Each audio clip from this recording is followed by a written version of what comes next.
Hey everyone, Rick here, and folks, today we're going to be unboxing the Boneyard Orc Skeleton Promo. Not just one, not just two, not just three, not just four. Oh wait, yeah, four.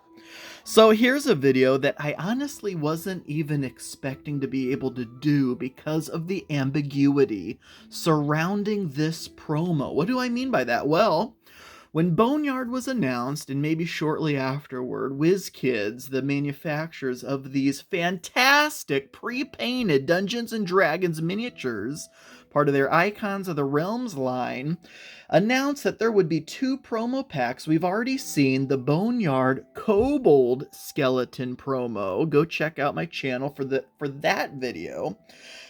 The Kobold Skeletons were free with purchases that met a certain requirement on the dndmini.com website only. Only sales through that website. Now, the Orc Skeleton promo that we're about to take a peek at, and I suppose we can turn a couple of these around so you can see what we're about to see in the flesh, or should I say in the bone. Sorry. The only way to get this promo was through your friendly local game store, or so they said. Well, of course, back in like January, I pre-ordered a case of Boneyard figures from my friendly local game store. At the time of the pre-order, they knew nothing. My game shop themselves knew nothing about these Orc Skeleton promo packs. I said, okay, no problem. Maybe when the products get in, maybe when it's actually released, they'll know something about it. All right, well, my pre-order came in, got my case of Boneyard. I also picked up hundreds of dollars of other WizKids products as part of a pre-order as well. You've already seen some of those unboxings. No, still nothing. Radio silence.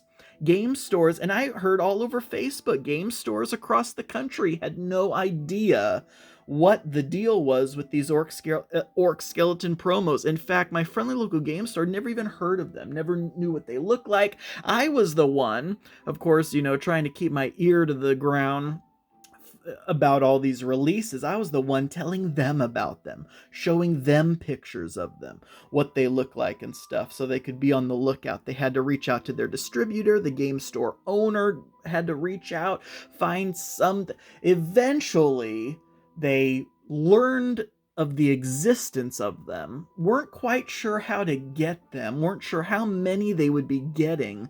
Finally, they received one. They received one of these packs. Meanwhile, you check CoolStuffInc.com is selling each individual skeleton figure for $20. I'm not kidding. Go check the Cool Stuff Inc. website. Each figure, they split this promo pack up, each figure $20 online. Miniature Market was selling the 3-pack for $55. I was kind of outraged. I was like, WizKids made this a friendly local game store only promo.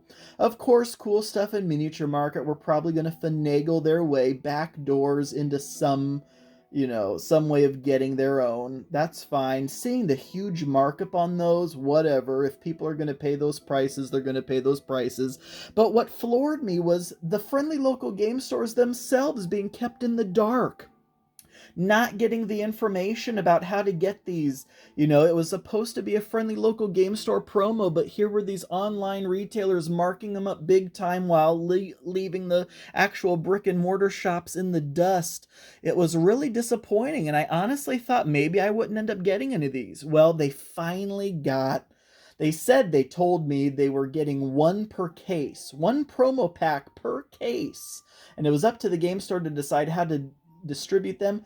They gave me all 4. Now, I will say this as a caveat before anyone jumps on me. Oh my god, I remember after I showed off that I got the free RPG Day Warlock tile, people were absolutely up in arms that my game store held one back for me, despite the fact that I say over and over how I, just oodles of money that I spend there. But not only that, all the promotion I give them on social media.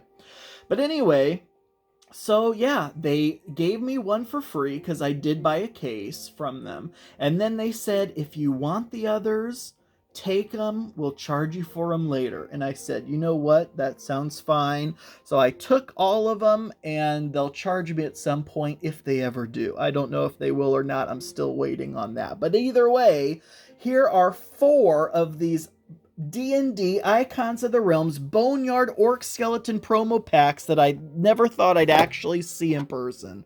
And I was not about to pay $55 for one of these, or you know, $20 a figure through Cool Stuff Inc. and Miniature Market. That's just absolutely insane. All right, but enough talk. We've already been at this for 5.5 minutes. I'll probably timestamp it and say, if you don't want to hear my rant, just skip ahead.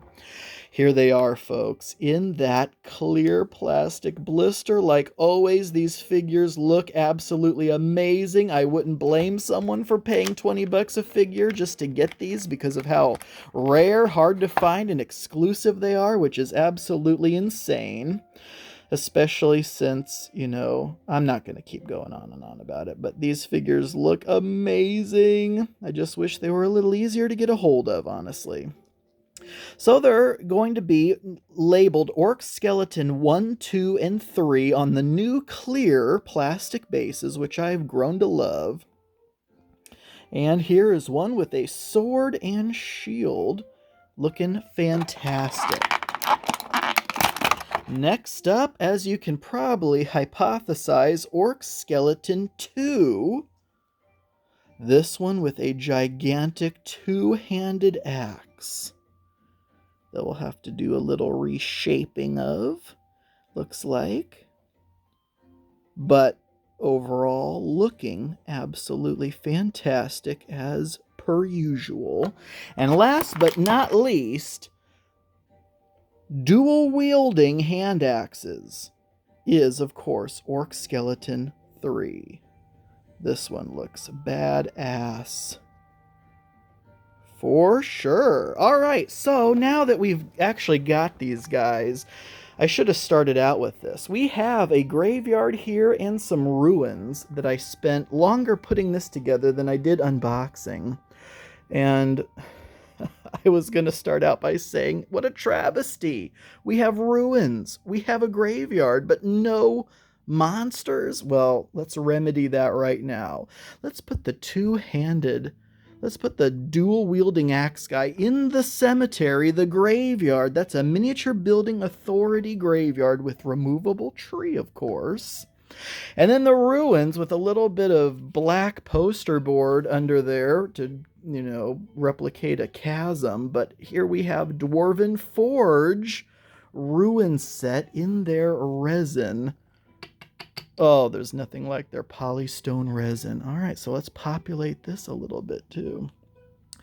The town has been hearing of a cemetery and ruins far off in the countryside, in the snowy peaks. And here we have, I know that's an oxymoron, that didn't make much sense, but here we have, they've been hearing rumors of an orc skeleton infestation.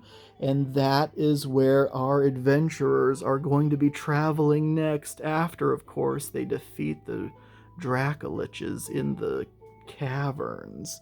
So, folks, that is it. Can you believe it? We actually now have these. And nope, don't alleviate your concerns now. I am absolutely not reselling these extra ones. I wouldn't have taken them. You know me, I'm a hoarder of all things gaming. I'm going to pop all these open and use them to populate my caverns, as was the goal from the beginning when I got all those Boneyard figures. All right, folks, that'll do it. Thank you all so much for watching. I do truly appreciate it, and until next time.